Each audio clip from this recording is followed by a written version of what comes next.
Quer seja impresso em papel, eletrônico no ecrã ou audível por streaming, o livro parece um camaleão que se adapta ao seu ambiente para sobreviver e se dar a conhecer.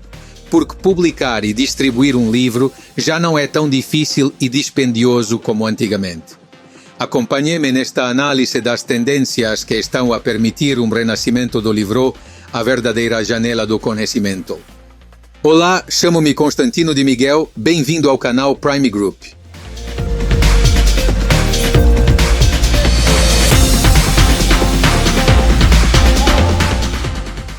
Nas últimas feiras do livro em Madrid e Barcelona, fiquei surpreendido com a maré humana que inundou as ruas e fez fila para comprar livros e pedir autógrafos aos seus autores.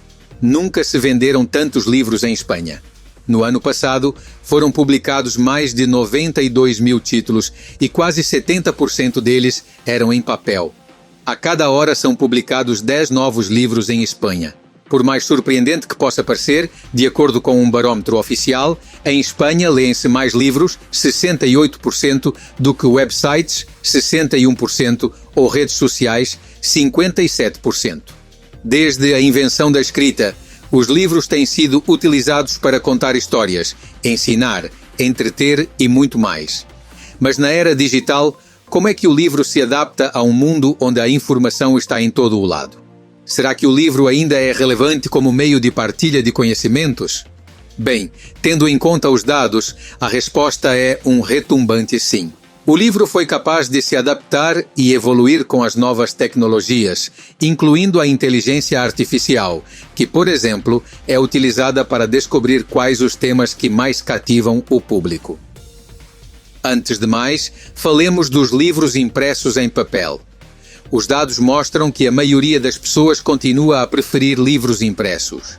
Segundo a Associação de Editores Americanos, 81% dos adultos americanos preferem ler livros impressos em vez de livros eletrónicos. A sensação tátil de virar as páginas, o cheiro do papel e a possibilidade de colecionar e expor livros numa biblioteca pessoal são apenas algumas das razões pelas quais muitos ainda preferem livros em papel.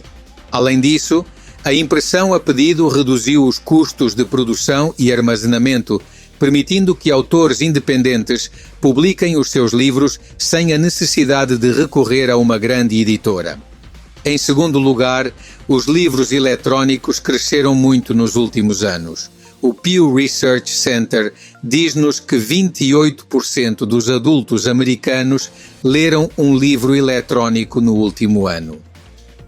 A vantagem dos livros eletrónicos é que não só são mais baratos, como também são fáceis de descarregar e transportar, o que os torna ideais para pessoas que viajam ou que não têm muito espaço em casa para guardar livros. De acordo com o relatório Global eBook Market, prevê-se que o mercado global de livros eletrónicos cresça a uma taxa de crescimento anual composta de 7% durante esta década. Além disso, muitos leitores apreciam as opções de personalização oferecidas pelos livros eletrónicos, como o ajuste do tamanho do tipo de letra e a iluminação do ecrã. Também a possibilidade de comprar e descarregar livros instantaneamente. A tecnologia também permitiu que os livros eletrónicos se tornassem mais interactivos e multimédia. Com a realidade aumentada e os livros digitais ricos, os leitores podem desfrutar de experiências de leitura mais imersivas e envolventes do que nunca. A literatura acadêmica está a tornar-se cada vez mais eletrônica e é apoiada por meios audiovisuais. Os livros sobre medicina ou arquitetura, por exemplo, são enriquecidos com vídeos e animações para facilitar a compreensão. Os audiolivros continuam a ter uma popularidade lenta, mas constante, permitindo aos leitores ouvir livros enquanto realizam outras atividades, como conduzir ou fazer exercício, o que lhes permite utilizar o seu tempo de forma mais eficiente. Alguns ouvintes preferem a voz de um narrador ou apresentador e consideram que isso os ajuda a concentrarem-se e a reterem melhor a informação. Relativamente ao perfil dos consumidores de audiolivros, é de salientar que 56% são do sexo feminino e 45% têm entre 18 e 44 anos. De acordo com a Audio Publishers Association, os audiolivros nos Estados Unidos registraram um aumento de vendas de quase 23% em cada ano da pandemia. Em Espanha, o número de ouvintes de podcasts e audiolivros em espanhol crescerá 30% por ano durante os próximos 3 anos, atingindo quase 27 milhões de utilizadores em 2026. Tal como no mundo da música e da criação de conteúdos em geral, publicar um livro, neste caso, nunca foi tão fácil e barato. A indústria editorial tornou-se mais acessível aos autores, graças a plataformas de autopublicação como a Amazon Kindle Direct, Publishing e Smashwords. A publicação foi democratizada, permitindo a qualquer pessoa publicar o seu livro online e chegar a um público global. É interessante notar que, embora a tecnologia tenha tornado os livros mais acessíveis, mais ricos em conteúdo e mais baratos, também aumentou a popularidade dos livros antigos e de coleção.